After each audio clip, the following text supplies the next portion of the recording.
done to this point in the program, and how soon you hope to make a decision on that spot? Well, first, there's no immediate decision that would be made on that. Excited about where he's at. I mean, obviously, he's been here a few months with some change in rules has really helped us as far as trying to acclimate him, get him on the field actually with the ball. And he's been super proactive, super conscientious, takes fantastic notes. He's really on top of it. Obviously, he has the luxury of experience, and he's been around a couple of offenses, so he has some of that background, which has helps those older guys learn the system a little faster. But we're gonna, push him in there, give him, as many reps as we possibly can with that, number of quarterbacks. It's obviously a unique situation, but it is what it is. But we'll give all those guys ample opportunity to show what they can do. Chris Cartman, Son of a Source. Just to kind of build off of that, within the limitations that you have with a new quarterback coming in, what are the main things you can do to accelerate that development before you even get to your first practice, and how did Emory take to those things? Well, I think probably the obvious question or obvious answer to that was just the X's and O's, right? Just the classroom work, understanding scheme, what we're trying to get done that way. But it's something as simple as calling a play in a huddle, breaking a huddle, getting to the line of scrimmage. It's something as minuscule as you think that would be. I think that's important, just creating that foundation of when practice one hit, that's not something new. That's something he's used to, has a comfort level, and can worry about bigger things than some of the more minuscule things that you would think would be. And then even without working with him hands-on, from the feedback from other guys or Joe Connolly or whoever, what's the sense been about his sort of maturity, leadership, and some of those aspects? Yeah, like I said, I mean, he obviously has years under his belt. At that position, obviously you need leadership, you need a proactive personality. I think he has all that. I think Joe's been super excited about not only what he brings from a physicality, from a skill set standpoint, but how he's been able to implement himself within the team. I think he's been receptive throughout the team. I think everybody likes him. Everybody respects his work ethic, what he's all about. Greg right here, and then Craig in the back. Greg Moore, Arizona Republic. Coach, good to meet you. You too, man. What can you tell me about your running backs? And what can you tell me about the importance of a strong run game, even in a pass-happy football world? I think we're super excited about the running back. Me coming here initially in the spring, that was a little bit of an unknown for me, but going through the spring, seeing what those guys have been able to do, I'm really excited about that room. Obviously, X is creating some notoriety in the media as far as some preseason recognitions and so forth. But what he's done, not only on the field but in this building, as far as his impact on the team, has been really impressive.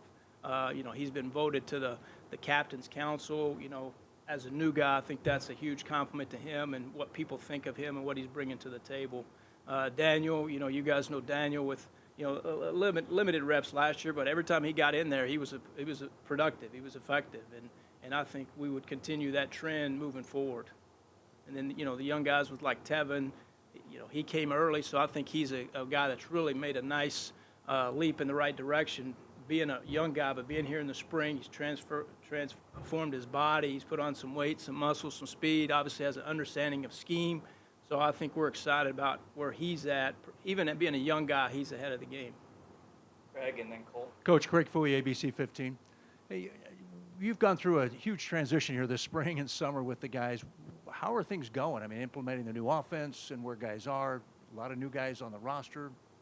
You're new. How's it gone? It's been fantastic. It really has. I mean, even today, for example, is a day off for the players, but there's a building full of guys out getting extra work in. So I think that's a compliment to the culture that's in the building and how those guys are working to create a standard and an expectation. So, and that's been consistent throughout the summer. I mean, from the feedback that I've gotten from the weight room, the training room, everybody's, taking it above and beyond and trying to create accountability, not only from player to coaches, but from player to player, which is super exciting to see.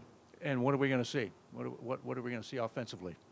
Well, I think the execution is at the end of the day, the most important. I mean, we can talk all the fancy and the X's and O's and all that, but if we can get done what we're trying to get done, I think at the end of the day, you're going to have success. So I think consistency and then the execution piece. If you have those, then good things will happen. Cole, Julia, then Jordan. Glenn, Cole Topham, Devil's Digest.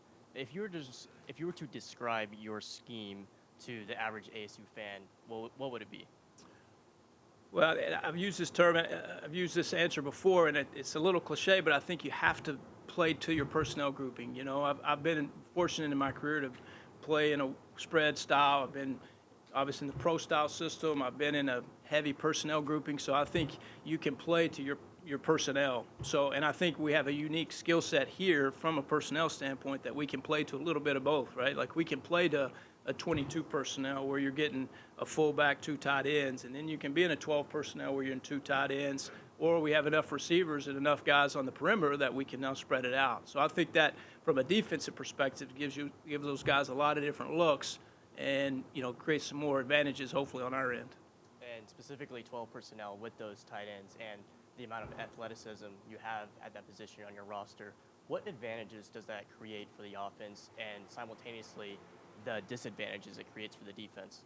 Well, I think it all starts to the run game, as you mentioned the run game earlier. I think it all starts from that. You start putting 2 tight ends in the game.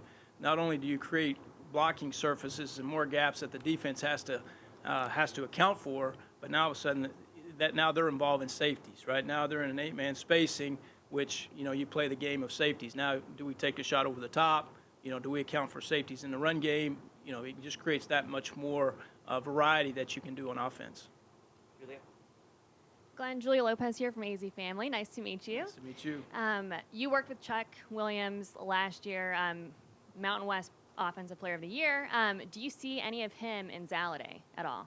I do. I think the athleticism, the skill set's very similar. He's explosive. He has mass. He can carry a big load throughout the game if needed. I don't think you go into a game saying, hey, you're going to carry it 30 times, but you have the hot hand, let's roll. Let's give it to him and let him do his thing. So I think there are a lot of similarities. The leadership piece probably plays into that as well. So I think there are some similarities. Jordan? And then Chris? Coach Jordan Ham, Sports 360 AZ. The wide receiver room doesn't have a ton of experience at the college football level, but one guy who has played a lot is Cameron Johnson over the years. How have you seen him kind of step up as a leader of that group? Yeah, very similar to Emory with the history, the background. I think he's played under several offensive coordinators, so has had to learn multiple schemes through his career. So I think the transition of scheme has been not necessarily ideal, but it's been faster because of that. I think he's got a nice foundation of scheme. He's a smart guy. He can really pick it up. Now we'll see the transition from classroom to field. That'll be the next thing. But I think we're super optimistic. Again, he's one of those guys that really molded within the team, and I think he's been receptive to the team and excited about what he brings, as some other guys, in that room need to. Glenn, Luke Liddon with 12 Sports. Appreciate your time. I'm curious. I asked Herm this question. I want to get your thoughts on it. When it comes to the quarterback position, and you guys haven't named a starter yet, how challenging is it for you to move that offense forward and find that identity? Do you feel like you're in a little bit of a holding pattern? I know you're going to find out a lot in the coming weeks. What's kind of your process when it comes to that? I don't know if we have much time to be holding, at this point, right? It's August 1st. We got to go. So I think we have to force that issue a little bit, but also give each guy the ample opportunity to show what they can do. So I think you have to be fluid with your rotation, get each guy in there with whatever the personnel grouping is, whatever the situation might be, and show what they can do. So I think we're going to be more aggressive than proactive when that's, as far as that's concerned. What that time is yet to be determined, but, we need to figure out sooner than later. Chris? Glenn, you talk about the importance of being adaptive to personnel. You have as many tight ends as receivers and some versatile athletes at that position. Without giving away, obviously, too much, do you think that it lends itself to getting into more 2 tight end stuff? Tight end, fullback. What do you see from the? Yeah, I think so, and I think you can get creative with formationing too. Like a lot of times that's kind of the go-to is personnel, but I think you can get not only personnel but formationing. So through the years you see big personnel groupings, but you're in a spread set, or vice versa. Maybe you're in a small personnel and you bunch them all down and get condensed set. So I think you can get creative not only in personnel groupings but also formations within that personnel grouping. So that's one thing that we've really been able, conscious to do. Take a step back as we've self-scouted ourselves from the spring. Is like, hey, let's with these personnel groupings, how can we be creative with personnel? Maybe create some one-on-ones, create some matchups. In anticipation of what they're going to do to us defensively and create some positives. if I try to understand that better, so you're talking about without huddling, being able to get guys into different alignments, move your receivers, move your tight ends to the outside, inside, to force defenses to make decisions about who they're putting on the field. Yeah, so I mean, you talk about like a Messiah. I mean, big, long, rangy target that can run. Jalen, obviously athletic. He's got the skill set of a receiver, but the mass of a tight end. So, that's a tough matchup defensively. And then how can we, take a step back and look how can we, benefit from what they bring to the table? Do you think that's a, sort of football scheme ebbs and flows? We saw Utah have a lot of success with its tight ends. Do you think that it's like there are teams that are doing that at a leading edge of something that may start to move the needle back in that direction? Well, I think if you have the personnel to do that, I think you need to do that. I don't know if it's necessarily a new thing. I mean, I've been with like Tony Gonzalez, for example. I mean, he's the best to ever play. How can we match him up on a 101, on a maybe a lesser frame type guy, you know what I mean? So I think if you have those personnel groupings, definitely utilize them, you have an advantage that way. Thanks. Mark? Hey, Coach Mark McClune, 3TV CBS 5. Nice to meet you. Good to meet you. Curious just about Emory at the quarterback position. How does playing in the SEC and seeing those defenses help him in his transition and competition for quarterback here? I wouldn't speak to the SEC specifically. I think it's just the reps that he has. I think he's got a comfort level in the pocket. You see that when during the recruiting process, you see that that he's calm, he's poised, he can work through progressions in the pocket. So we were excited about when we started the recruiting process with him. That was something that I think would be a smooth transition, as opposed to maybe a younger guy who has those limited reps that you get a little restless in there when you first start taking some snaps. He's got a little bit more patience and can see what's happening to him and react accordingly. Anyone else? Chris, go ahead. It's, you have a lot of new transfers on the offensive line. What do you see from some of the position battles? The left tackle, Boldy Glass.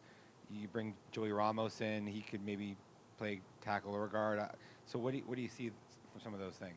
What I'm excited about, probably the most of that, is the position flexibility. Like you're saying, he could play tackle, could play guard. So Joey's played tackle and he's played center.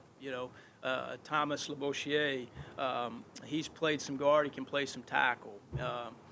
So I think there's some flexibility that way, which we're excited about. That gives you depth on the road. You obviously it takes limited amount of numbers on the road. So now all of a sudden, God forbid somebody at tackle gets hurt. Well, he can play here or play center, whatever the case, right? So that's probably what I'm excited about. It brings depth, flexibility, and they're all great kids, man. They're working hard. The camaraderie in that room, it's really cool. They got a lot of cool personalities, so it's been fun to be around those guys. And now it's just accelerating that learning process, right? Like you say, because of limited reps, accelerating that learning process. So once the lights come on, they're ready to roll.